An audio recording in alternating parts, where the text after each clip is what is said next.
இயக்குனர் மிஷ்கினும் ரஜினிகாந்தும் கமலுக்கும் ஒரு கதை ரெடி செஞ்சு வச்சிருப்பதா சமீபத்தில் கூறியிருக்காரு.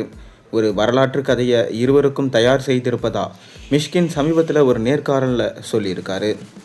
ரஜினிகாந்த் மற்றும் கமல்ஹாசன் இணைந்து நடிக்கப் போகும் படத்தின் இயக்குனர் யார் என்பது தான் தற்போது $1,000,000 கேள்வியாக இருக்குது.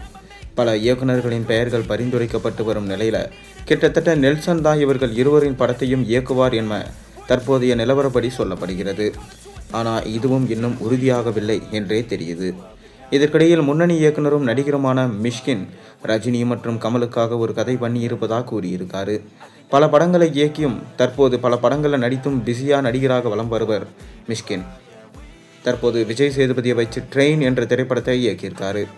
அவரது இயக்கத்தில் பிசாசு 2 மற்றும் ட்ரெயின் என 2 படங்கள் ரிலீஸுக்கு தயாராக இருக்குது. இதற்கிடையில் பல படங்களில் நடிச்சும் வராரு.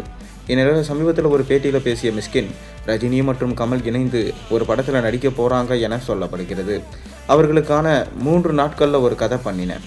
கதையை என் உதவி இயக்குனரிடம் சொன்னபோது அவர்களுக்கு கதை ரொம்ப பிடித்து விட்டது. இதை ரஜினி மற்றும் கமல் அவர்களிடம் சொல்லுங்க என சொன்னார்கள். ஆனால் நான் வேண்டாம் என்றேன்.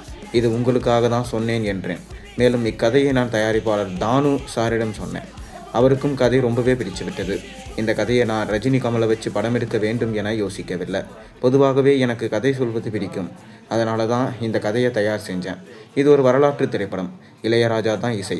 ஒரு பக்கம் ரஜினி, மறுபக்கம் கமல் மற்றும் விஜய் சேதுபதி. இளையராஜா இசை என நல்ல காம்போவாக இருக்கும் என்றார் மிஷ்கின். இதை கேள்விப்பட்ட ரசிகர்களும் இந்த கூட்டணி சூப்பராக இருக்கும் போலவே என பேசி வராங்க.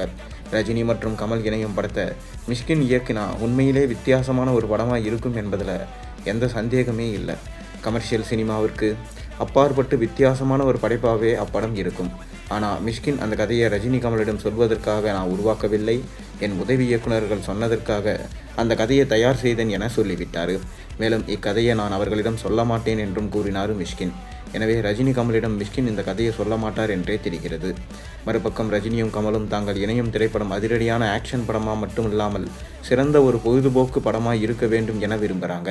எனவே அதன்படி கதையை ரஜினியும் கமலும் தேர்வு செஞ்சுட்டு வராங்க. இதன் காரணமாக தான் நெல்சன் சொன்ன கதை ரஜினிக்கு பிடித்து விட்டதாம். அதை கமலிடம் ரஜினி பரிந்துரை செய்ததாகவும் கூட தகவல்கள் வந்தன. நெல்சன் சொன்ன கதையும் மாசாகவும் அதே சமயம் செம ஜாலியாகவும் ஒரு கதையாகவும் இருந்தால் ரஜினிக்கு அந்த கதை பிடித்து விட்டதாக சொல்லப்படுகிறது. எனவே கூடிய விரைவில் இதற்கான ஷூட்டிங் அப்டேட் கிடைக்கும்.